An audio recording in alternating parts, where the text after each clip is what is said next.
The Zaporizhzhia nuclear power plant, Europe's largest, was disconnected briefly from the nation's power grid on Thursday, the first time in its history. Thousands upon thousands of residents in the region lost power. Now, the power plant operator blamed the blackout on Russian shelling that knocked out high-voltage power lines linking the plant to the nation's electricity grid. Russian soldiers, you may recall, took control of the area months ago. The Ukrainian workers at the plant are still there doing their jobs every day, reportedly at gunpoint. But the International Atomic Energy Agency, it has sounded the alarm, demanding inspectors be allowed inside the facility. The IAEA has made it clear that Russia's decision to park weapons and soldiers at a nuclear power plant during a war is a recipe for a radioactive catastrophe. We begin with this report. Before Russia's invasion, the vast Zaporizhzhia nuclear plant supplied around 20% of Ukraine's energy needs. But on Thursday, it was temporarily cut off from the country's power grid entirely. After fires, visible here on satellite imagery, knocked out its last external power line. That forced the facility's last two operating reactors to shut down. Ukrainian officials say power has since been restored. One reactor is back online and work is reportedly underway to restore the other. Russian forces have been in control of the plant since March, and Ukraine has blamed them for starting the fires. But Russia claims they were sparked by Ukrainian shelling. For weeks now, increased fighting near the plant has raised fears of a nuclear catastrophe. Experts fear that a loss of power would leave the facility forced to rely on emergency backup generators to cool its reactors. The head of the UN's nuclear watchdog told French broadcaster France 24 he's planning to visit. I think now there is general recognition that we need to be there. We need to be there soon. Kyiv accepts it. Moscow accepts it. We need to go. And we are going to be there, hopefully, very, very soon. The UN and world leaders have called for the creation of a demilitarized zone surrounding the plant to avert disaster. But Russia has rejected that proposal. Nuclear security on the front line of a war. I'm now joined by Ross Peel. He works on nuclear security and safety, including the role of nuclear power plants in times of military conflicts at King's College in London. It's good to have you back on the program with us. I mean, it is insane to have a war going on and to have a nuclear reactor in the middle of a battlefield. But talk to me about the specifics of how dangerous this situation is right now.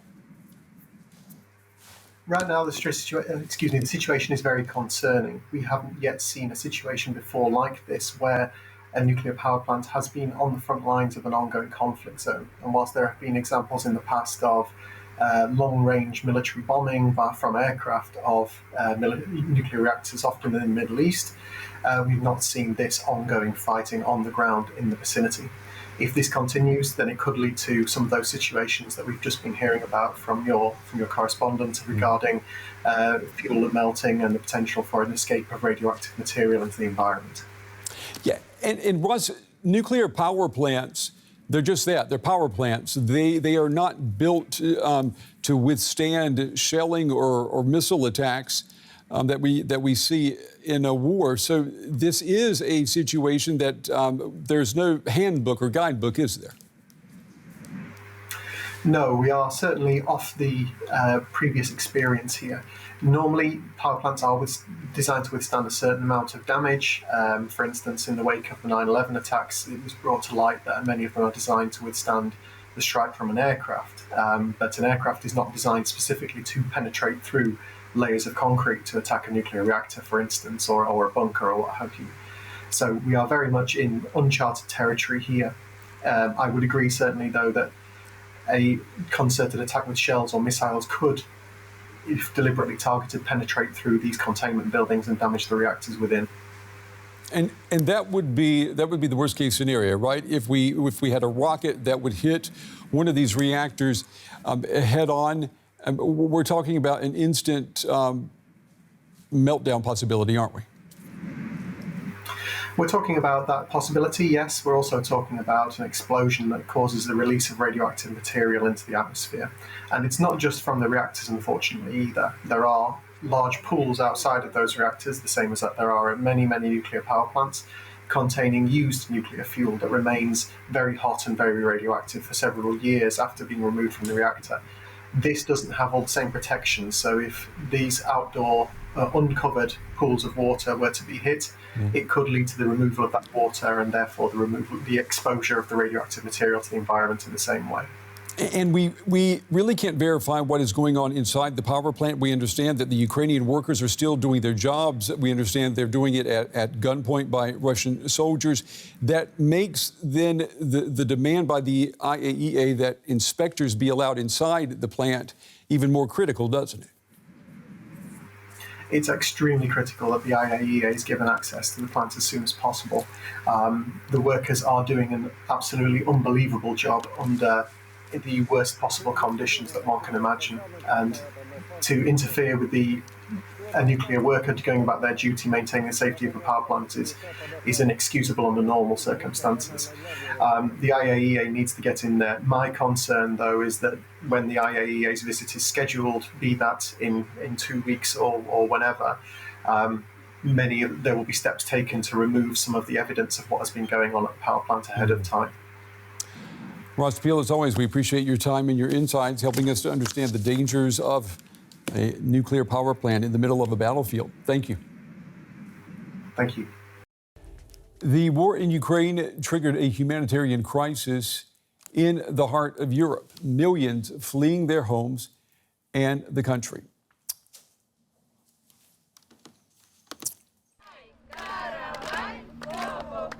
Jarek is 11 years old today. It's a birthday like no other before.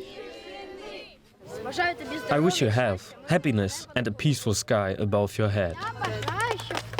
I wish you that everything will be fine and that you can go home soon. This is a summer camp for kids and families who have lost their home, refugees from embattled or occupied areas.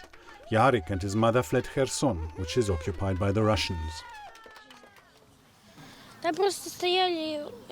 The Russians were standing there with tanks, and next to the tanks were people unable to live. And then they took these people away. Unable to live is code word for bodies. In just a few weeks, many of these kids have seen more than most people in a lifetime. Jarek's dad is a soldier in the Ukrainian army. His mother decided to flee when the Russians started looking for the families of Ukrainian soldiers. I looked through the blinds. I was scared, but the neighbors saved me. They told the soldiers that it was the house of a single mother with 2 kids. And the soldiers looked, they saw children's clothes drying in the yard and didn't enter.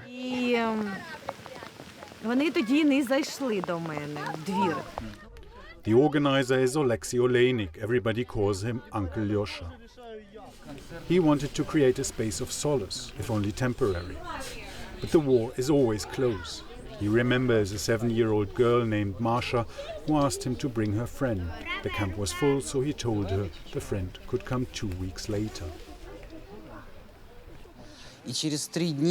And one day she was sitting there in the hammock, crying. I approached her and asked, "What's wrong?" And she said,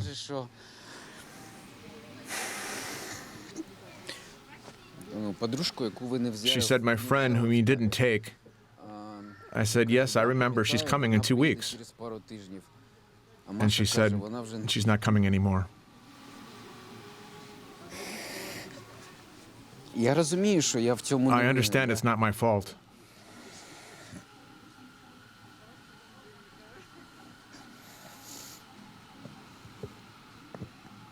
But she would still be alive.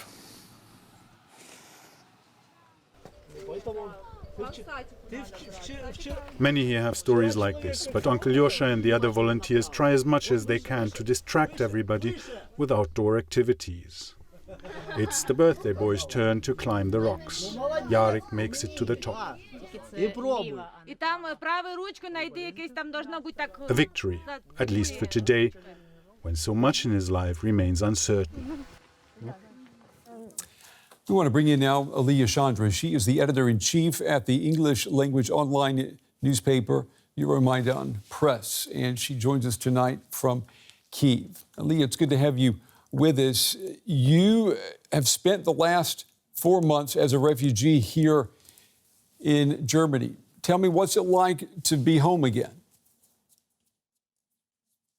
Well, I feel immense gratitude to the best army in the world, the Ukrainian armed forces, that I can return, that I have a home to return to, that I have a nation, an independent state. I'm sincerely grateful and obliged to all the men and women who have given their lives so I can return. At the same time, I'm very grateful to Germany that it has been so welcoming to me as a refugee. What would you say changed for you that allowed you to consider that it was safe enough to go back to Ukraine? I think that in the large picture, there will be a risk of missile strikes all throughout the war, but it will be quite small. So it's either, like living outside of the country for the whole war or trying to adapt. And this is what I chose. And maybe if you could explain that to people who have not gone through what you and millions of other Ukrainians are going through. How do you come to terms with living in a country that maybe seems normal, at least the veneer, but knowing that at any moment you could be targeted with a Russian missile? Well, you just learn to adapt. I mean, maybe there's a sort of fatalism that emerges. I mean, we will all die at some time in our lives, so maybe we should prepare to live our lives the best so we will not be ashamed. But of course, we should take the necessary precautions. We have air alarms. Yesterday on our Independence Day, it was a whole day full of air alarms. And during them, we should take shelter because that means that Russia is launching missiles somewhere at our peaceful cities. So people just live they learn to adapt. And yes, it is a life that relies on bomb shelters, that relies on passive protection from Russian aggression. Yeah, you say people learn to adapt. That implies, of course, that things have changed. How would you say that Ukraine has changed in the past 4 months for you? I mean, what sticks out most in your mind? Well, when I left, there was a very high optimism that we would end the war very soon. There was a feeling that we could beat Russians quite soon. Right now, this optimism is more tempered. And the reason for this is that while the West was stalling with delivering the equipment and weapons that Ukraine needs to launch a counteroffensive, our best troops, our best Ukrainian units, best trained units, they sacrificed their lives to hold back this Russian barrage of artillery. Mm-hmm. So this big thing that changed is that actually Ukraine has lost a lot of its battle-ready troops and has to train a new force to launch this counteroffensive. So,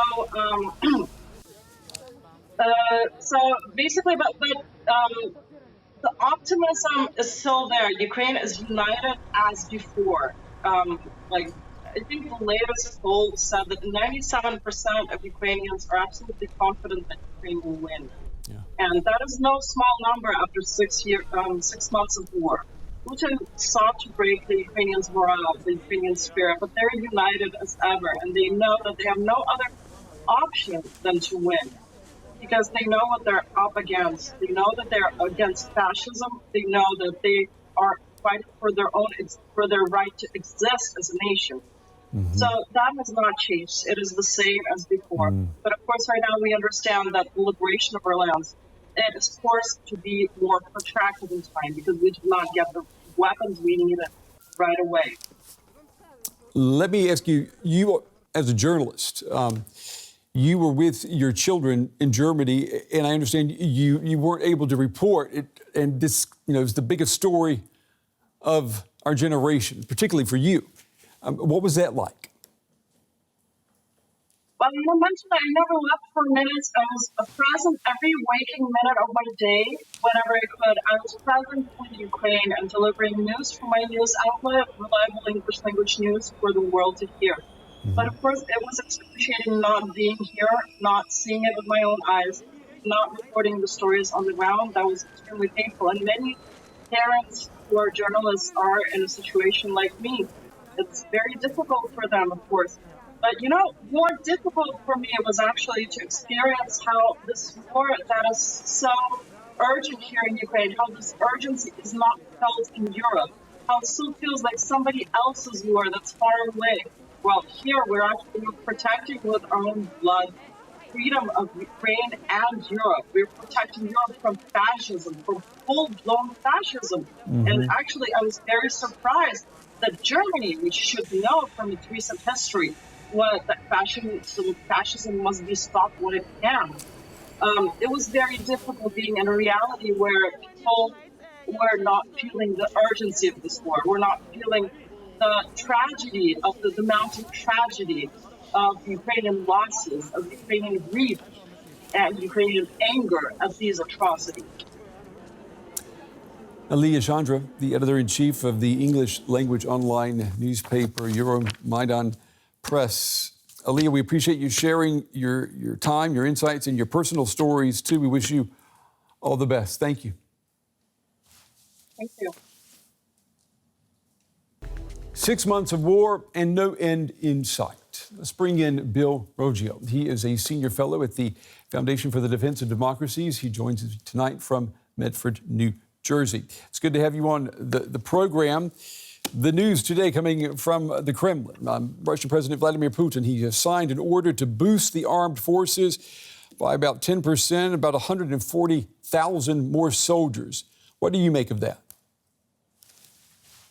Putin is not willing to call up a draft or, issue a national emergency in order to bolster the size of the military. So he doesn't want to admit to the Russian people that this is a full-blown war. So what he is doing is issuing just a normal or a peacetime type expansion of the military. This won't get him troops to the front fast, but over time will increase the size of the Russian military and allow it to put more resources to Ukraine. I think what this tells us is that Putin is in this fight for the long haul. He doesn't see this as being a quick victory, that he is increasing the size of the Russian military in order to continue this fight. And you don't think that maybe this could be raising suspicions among the public that maybe this special operation is not going so well? I mean, he is asking Russian mothers and fathers, send me more of your sons. I think that the time for that to have an impact on Putin and his war effort in Ukraine has long passed. The Russian people, if they were concerned that overly concerned that they're losing too many of their sons fighting in Ukraine, I think it probably is being evened out. There's high support in Russia for the war. And this is being evened out by things like the sanctions that are hitting the Russian people. That's had an opposite effect. Instead of causing a quick collapse of the Russian regime and ending the war, what it's done, it's had a rallying effect. We spoke to you, as I recall, just as Russia had abandoned its assault on Kyiv and was refocusing on the east of the Donbass. You were skeptical back then of claims that was the symptom of Russian weakness. I mean, how do you see the situation now? The Russians did take a significant ground in the Donbass, and right now it's being described as a stalemate. I would say that's largely true. The Russians, though, they're having a grinding advance. They're taking a very little territory, but it is advancing slowly. They're coming up upon those cities, such as Slovyansk in the western part of the Donbass. This is what I kind of expected after the failure in Kyiv. The Russians, they're going to grind this one out, and that's what I'm seeing them doing. In the south, I am skeptical of Ukrainian offensives. They've had very limited success over time, and the Russians are reinforcing there. But I think what we've seen is this situation sort of settle out for on all of the fronts at this point in time. You know, and also yesterday we heard the United States sending $3 billion worth of weapons in addition to what's already been sent. There was also a Reuters poll yesterday saying that a slim majority of Americans, 53%, agree that the United States should continue to support Kyiv until Russia withdraws its forces. How solid is that backing?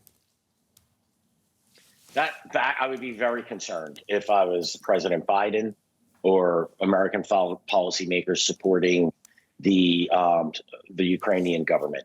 Keep in mind that it took less than a year for American politicians to turn on the Iraq war, and I would say about 3 to 4 years in the war in Afghanistan. Mm-hmm. So particularly if we're not going to see a Ukrainian victory here, that's what it was being sold at the very beginning, the defeat of Russia, Ukraine retaking territory.